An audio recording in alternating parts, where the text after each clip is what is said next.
Hello and welcome back. This is another in the 10-minute tip series of recorded programs for credit collection professionals. This is titled How the Credit Department Can Improve or Repair Damage to the Credit Sales Relationship. My name is Michael Dennis. Let's jump in. Introduction. The credit department is sometimes seen as being at odds with our friends in the sales department. But in reality, the give and take, the push and pull between the sales department and the credit department is in fact good for everyone. So let me elaborate briefly. For the credit department, there's a benefit of this give and take because it forces us to consider more carefully the decisions that we make.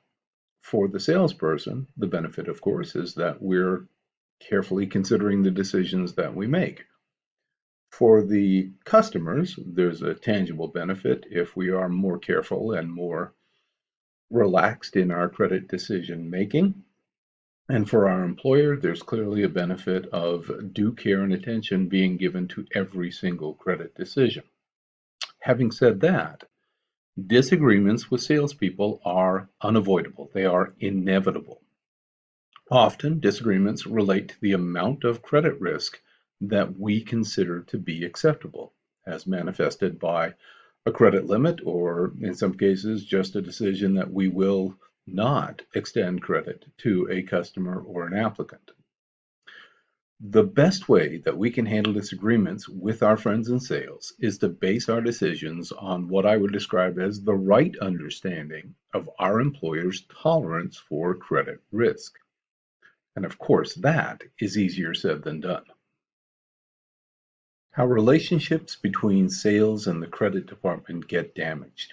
The reality is that there are any number of ways that relationships between salespeople and the credit team can be damaged. Here are probably some of the most common. There are honest misunderstandings or mistakes made by either party, the sales team or the credit team. As a result of misunderstandings or miscommunication, based on the fact that the sales department and the credit team have a slightly different goal and potentially slightly different timelines. The damage can occur as a result of missed deadlines on the part of sales or on the part of the credit department.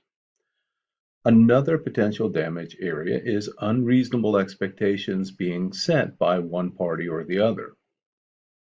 Another simple way that relationships get damaged is due to a lack of common courtesy involving things like not returning phone calls or messages promptly. A very frequent way in which relationships get damaged is when there are inconsistent decisions or incorrect credit decisions, or what I would refer to as incoherent credit decisions.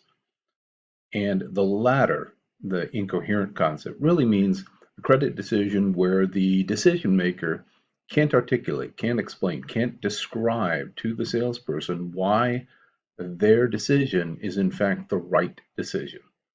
And then, of course, just plain old personal animosity can in fact result in damaging relationships between sales and the credit team.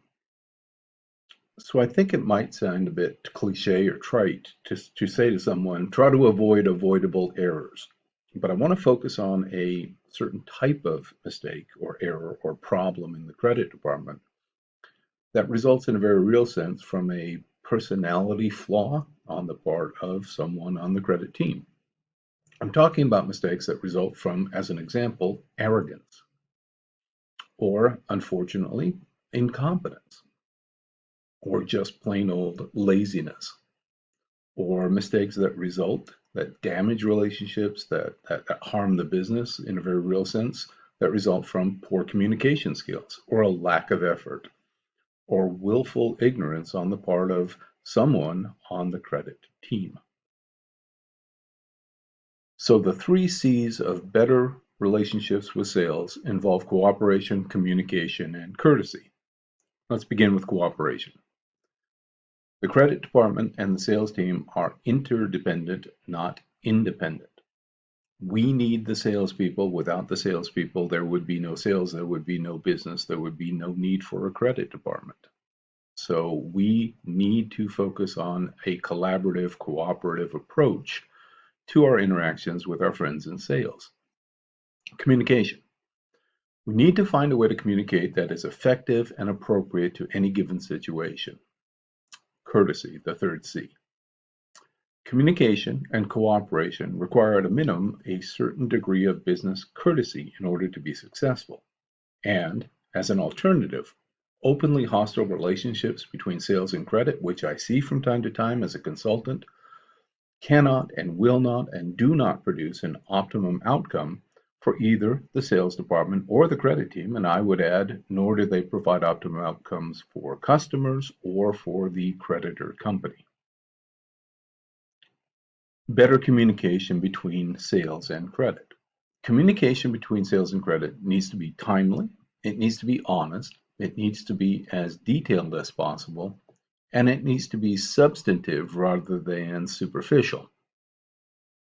In particular, the credit department needs to communicate about negative credit decisions. They need to do it without shading the truth, and they need to do it in a manner in which they share facts and factors that support the negative credit decision, along with information that would not support a negative credit decision. In other words, it's full disclosure, it's open and honest communication between the credit decision maker and the salesperson that's affected by that negative credit decision.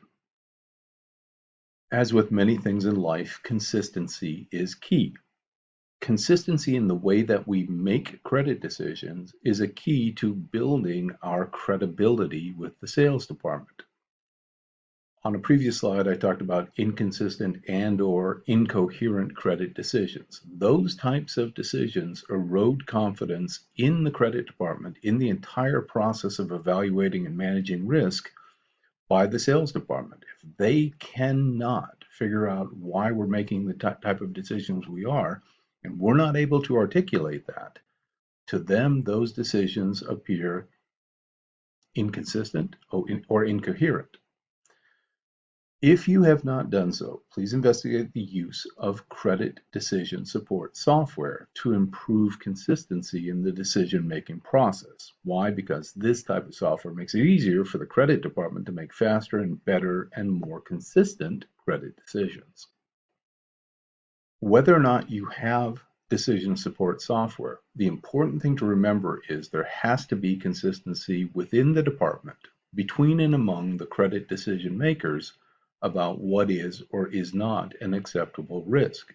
It should never be the case that a salesperson thinks if I talk to person A, they're likely to say yes, and if I talk to person B, they're more likely to look for an excuse to say no to this decision or that customer or this application. Courtesy. In the context of our interactions with our friends in the sales department, courtesy is the respect that we show to salespeople, and courtesy involves a wide variety of actions, including but not limited to all of the following. Behaving professionally in every interaction. Taking as much time as necessary to explain negative credit decisions. Responding to the calls you get or the messages you receive from your friends in sales quickly in a timely manner. Being respectful of each and every salesperson's time. Saying what you mean and meaning what you say in every discussion with every salesperson. Never backstabbing the salesperson, especially never backstabbing the salesperson with their customer. And by apologizing when and not if you make a mistake. How to speak with salespeople. Focus on being candid and open and honest in every interaction. Share your opinion respectfully. Remain professional at all times, irrespective of any potential provocation to act otherwise. Never withhold relevant information. That's simply not fair. And don't overreact when sales shares negative information that they've learned about one of their customers with you. Always be prepared to discuss options and alternatives with the salesperson. Try not to revisit problems that have already been resolved between you and the sales team. And don't hold grudges, which is similar to the point above. Discussing negative credit decisions. Rather than having a debate with the salesperson about a negative credit decision. For example, unfortunately, that customer does not qualify for open account terms. We're going to have to reject their credit application. Instead of having a debate following that announcement, ask for new information. For example, ask the salesperson to help you justify overriding the original credit decision. There may be some new fact that will change your decision, so ask about new information, new facts. Ask specifically what additional information can you share at this time and or what facts have I overlooked or undervalued. Ask what existing information you should consider or weigh differently. Delivering the bad news. Be sure to share bad news with the salesperson before telling the customer, never after the fact. Why? Because the first person the customer may call once they've been informed of the bad news is their salesperson.